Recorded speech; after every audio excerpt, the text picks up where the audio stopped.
Halo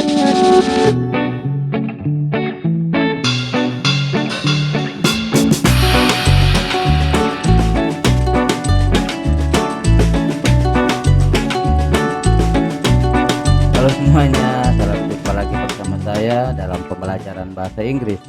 Dan topik yang akan kita bicarakan pada kesempatan ini adalah simple present tense. Kita akan berbicara tentang pengertian dan fungsinya, kita akan berbicara tentang struktur kalimatnya, dan kita juga akan berbicara tentang contoh-contoh penggunaannya di dalam kalimat. Besar harapan saya pada akhir diskusi kita kali ini kalian dapat menguasai kalimat simple present tense dengan baik dan benar. So, get yourself ready, stay tuned, and let's check it out. Pay attention, pay attention, pay attention to me. Berbicara tentang tense atau tenses, sebenarnya kita berbicara tentang waktu kejadian.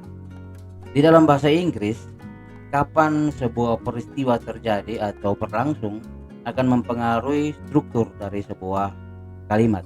Dengan kata lain, struktur dari sebuah kalimat dalam bahasa Inggris berubah-ubah berdasarkan waktu kejadian atau peristiwa. Dan perubahan itu tidak banyak, hanya terdapat pada satu elemen saja, yaitu predikatnya. Dalam hal ini kata kerja dari kalimat tersebut. Kembali pada topik yang kita bicarakan, simple present tense adalah sebuah bentuk kalimat dalam bahasa Inggris yang memuat informasi tentang sebuah kejadian atau peristiwa di waktu sekarang. Tetapi kalau kita mempelajari tenses, kita akan menemukan bahwa terdapat 4 macam tense yang memuat unsur present, yaitu ada simple present, ada present continuous, ada present perfect, dan ada present perfect continuous. Kesemuanya itu berbicara tentang kejadian di waktu sekarang. Lalu apa perbedaannya? Kita menggunakan simple present tense untuk berbicara tentang sebuah kegiatan yang terjadi di waktu sekarang dan lebih bersifat umum atau general. Kita lihat contoh, I eat, saya makan. Coba kita bandingkan dengan tense yang lain dalam bentuk present. Misalnya present continuous, I am eating. I am eating dalam present continuous menggambarkan kegiatan yang sementara terjadi sekarang, atau pada saat saya berbicara saya sedang makan. Sedangkan pada kalimat I eat itu lebih bersifat umum.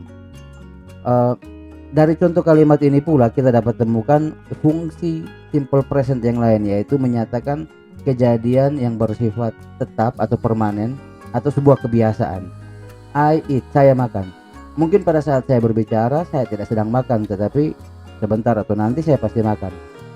Makan itu merupakan I eat, merupakan sebuah kejadian yang bersifat tetap atau sebuah kebiasaan. Sedangkan untuk I am eating pada tense present continuous lebih bersifat menggambarkan sebuah kejadian sesaat. I am eating banana. Sekarang saya makan pisang, mungkin sebentar saya makan apel dan lain-lainnya. Saya tidak mungkin selamanya saya harus makan pisang. I am running, saya sedang berlari. Sebentar lagi saya mungkin berjalan, dan kalau lari terus kan kuit juga bro. Jadi hanya sesaat. Kita akan lihat lebih jauh pada contoh penggunaannya dalam kalimat. Sekarang kita lihat dulu strukturnya. Di sini kita akan melihat bagaimana konstruksi kalimat simple present tense dalam bentuk kalimat positif, kalimat negatif, dan kalimat tanya. Yang pertama kita lihat kalimat positif. Rumusnya sederhana. Subjek ditambah dengan kata kerja bentuk pertama atau verb one. Yang kita perlu perhatikan di sini adalah subjek kalimat memberikan sedikit perubahan pada predikat dari kalimat. Kita lihat perubahannya pada tabel berikut. Katakanlah kata kerja dasar yang kita gunakan adalah kata makan atau eat dalam bahasa Inggris. Kita minta bantuan dulu dari personal pronoun untuk memudahkan kita dalam menjajaki perubahan kata kerja berdasarkan subjek dari kalimat tersebut. Orang pertama tunggal I eat. Orang kedua tunggal you eat.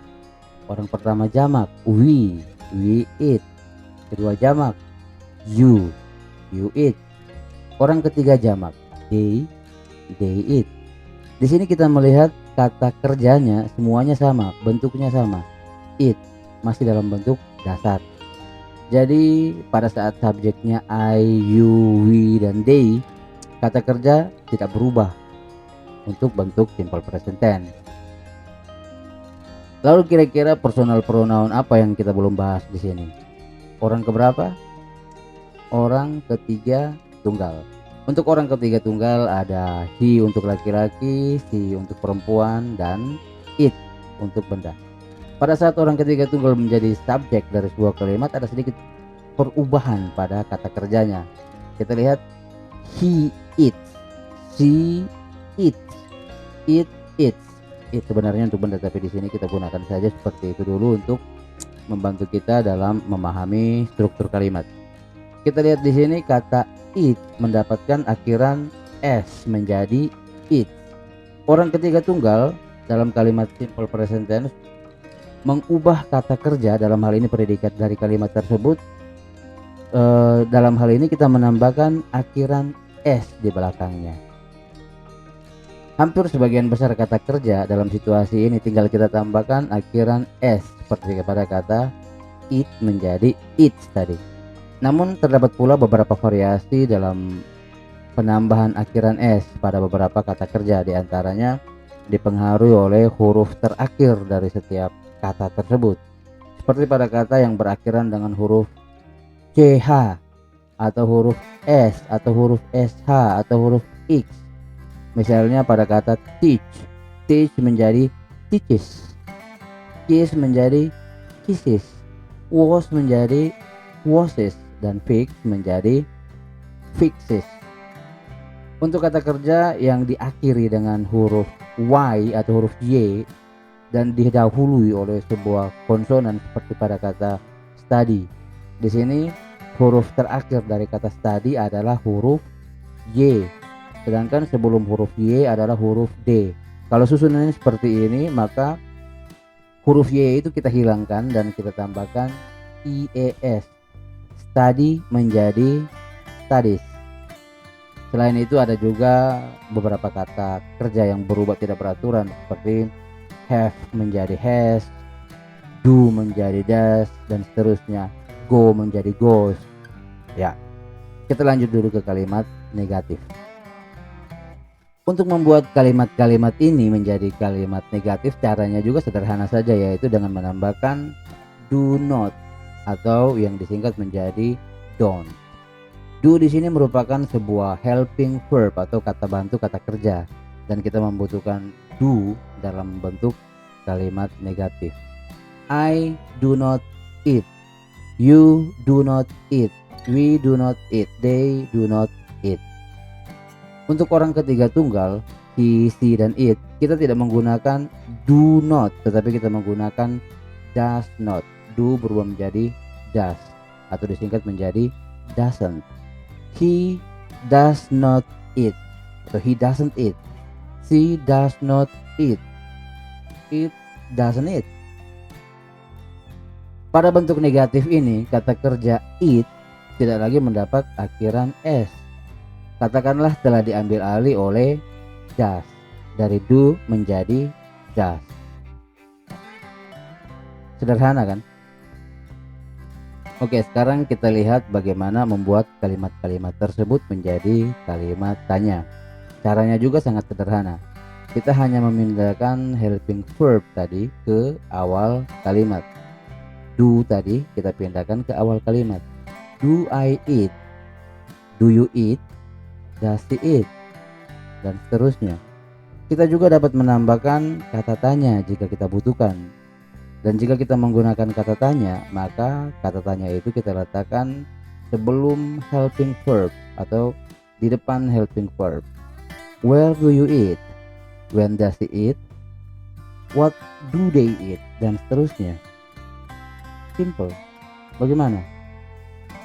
Anda sudah bisa mencobanya di rumah? Oke.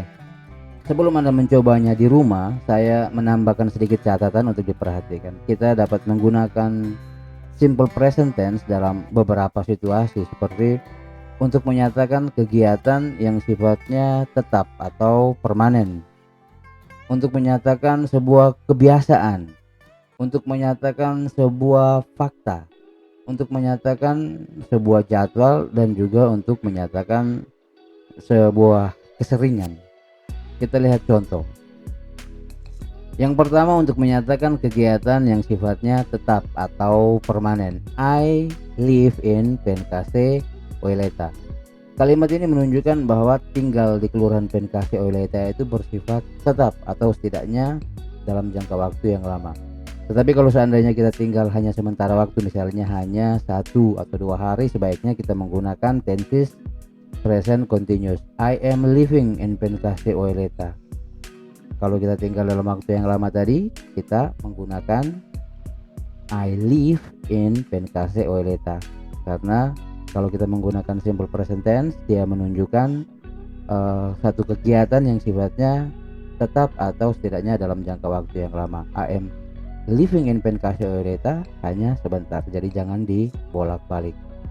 Yang kedua, untuk menyatakan kebiasaan atau menggambarkan rutinitas keseharian kita. I go to school on foot. Berarti biasanya saya pergi ke sekolah dengan berjalan kaki, mungkin setiap hari. Atau she wakes up early in the morning, menggambarkan dia yang perempuan punya kebiasaan bangun tidur di pagi-pagi hari. Atau orang Kupang bilang bangun sedu. Yang ketiga, untuk menyatakan sebuah fakta. The sun rises in the east. Fakta ilmiah membuktikan hal tersebut. The sun rises in the east. Matahari terbit di sebelah timur. Oke, situasi yang keempat dalam menggunakan simple present tense adalah untuk menyatakan sebuah jadwal. Our class starts at 7:15. Setiap jam 7.15 kegiatan pembelajaran di kelas dimulai, kecuali hari Minggu. Atau SMN 8 Kupang start the lesson at 7:15. Dan situasi terakhir yang memungkinkan kita untuk menggunakan kalimat simple present tense adalah untuk menyatakan sebuah keseringan. Di sini kita menambahkan adverb of frequency seperti never, rarely, sometimes, often, dan always.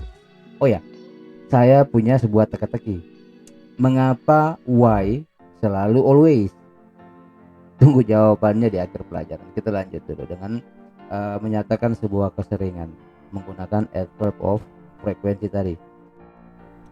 I never go to school on foot, atau I always go to school on foot. Kita dapat menggunakan adverb of frequency untuk membentuk kalimat yang menyatakan sebuah keseringan. Kalau never berarti tidak pernah sama sekali. I never go to school on foot. Di sini 0% kemungkinan kita pergi ke sekolah dengan berjalan kaki.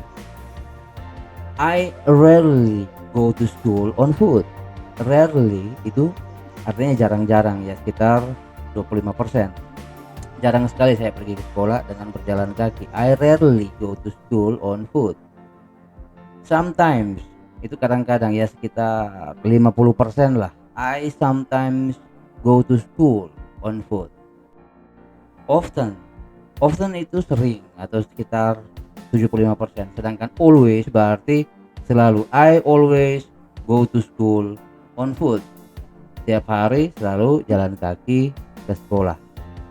Jadi simple present tense juga bisa kita gunakan untuk menggambarkan keseringan. Dan pada saat kita mau menggambarkan keseringan, kita dapat menggunakan adverb of frequency dalam membantu kita membentuk kalimat yang menyatakan tentang. Oke, silakan kalian coba-coba di rumah dalam merangkai kalimat berbentuk simple present tense. Kalau kalian masih bingung, kalian bisa putar lagi videonya. Saya pikir cukup sekian dulu pertemuan kita kali ini. Dan jawaban untuk teka-tekinya, apa jawabannya? Karena because, tak pernah, never. Ciao.